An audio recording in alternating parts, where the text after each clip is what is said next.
Hey everybody, so again, this video is filmed just on my camera phone, not my DSLR. I've just been really exhausted and it's just a lot easier to film directly from my phone. But I think this will be the final video in the sort of mental health series, and there's actually two parts of it. I'm kind of combining two different ideas into this one video. And the first is, especially for my circumstance, what I was going through, my advice is to always, always, always ask for painkillers or pain remediation if you feel like you need it. So, I still have some pain, but back a while ago I was having horrible, horrible, horrible joint pain at night. Almost every night I would be in like excruciating pain, and sometimes it would last 10 minutes, sometimes it would last hours, and you know, it would always go away. But being awake at night in that much pain and then being by yourself all day because you're quarantining, and also just, you know, processing being sick is just a lot on your mental health. You know, the doctors felt like all the joint pain was because of steroid withdrawal, which is a common symptom. So they weren't super concerned that something was wrong, although we did have like bone doctors look at me. We did scans of my knees. So at first, you know, they just said take Tylenol. You know, unfortunately you're not able to take Advil or anything because of your blood problems. We can give you some gel, but gel and Tylenol is really all we can give you. And like the pain just kept coming. So then they gave me a little larger of a painkiller. It was like tramadol. And it would still just, my knees would just hurt so bad. My joints would just hurt so bad. So I kept saying again and again, you know, like this is just not pleasant. Like this is really, really, really painful for me, and it's not good for my mental health. So finally, after, you know, continuing to ask,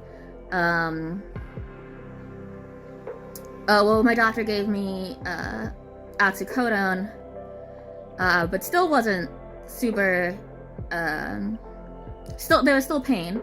So finally they referred me to palliative care, and palliative care upped the amount of oxycodone that I could have and also started me on gabapentin.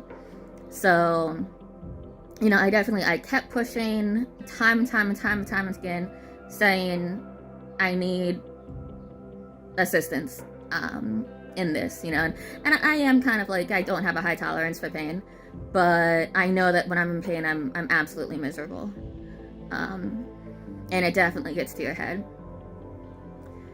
And I wasn't sure that it was steroid withdrawal. I wasn't convinced. So I was like, I don't know if I can live my life like this for the rest of my life. You know, this is just a lot. But so that all being said, it's always good to take control of your health and read up on, you know, pros and cons of different medicines and diagnoses and common symptoms. And I'm pretty uptight about researching and reading case studies and stuff like that. But on to the next sort of mental health topic is that these two are both kind of short. They're not really related, but they're just short, so that's why I grouped them together. Is I enjoyed, while quarantine, taking going on little outings when I could and taking photos. You know, if you find an empty location, you're still social distancing. Right now it's winter, so there's not a lot of pollen, there's not a lot of people. I was out on one day and it was really windy, so there's a lot of dust and dirt, so I don't suggest that.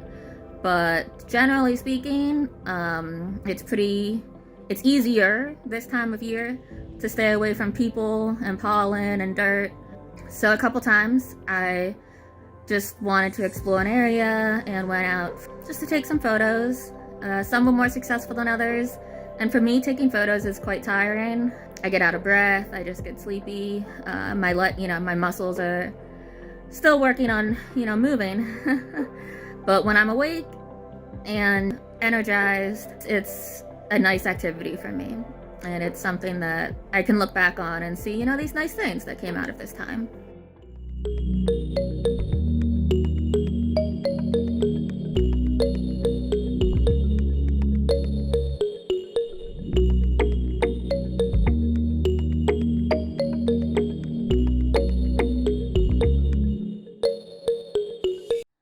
Also just wanted to note that these mental health actions were kind of like serious initiatives to bounce back from just the place I was in the beginning of the series.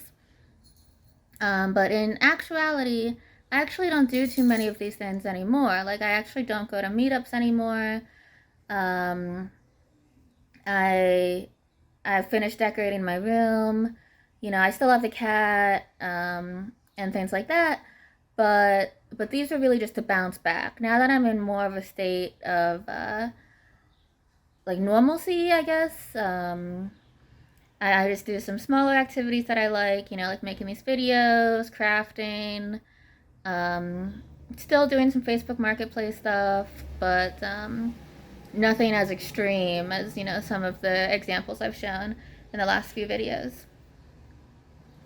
But again, just wanted to say that as like an ending note. Thanks for watching, and check back next week for another video.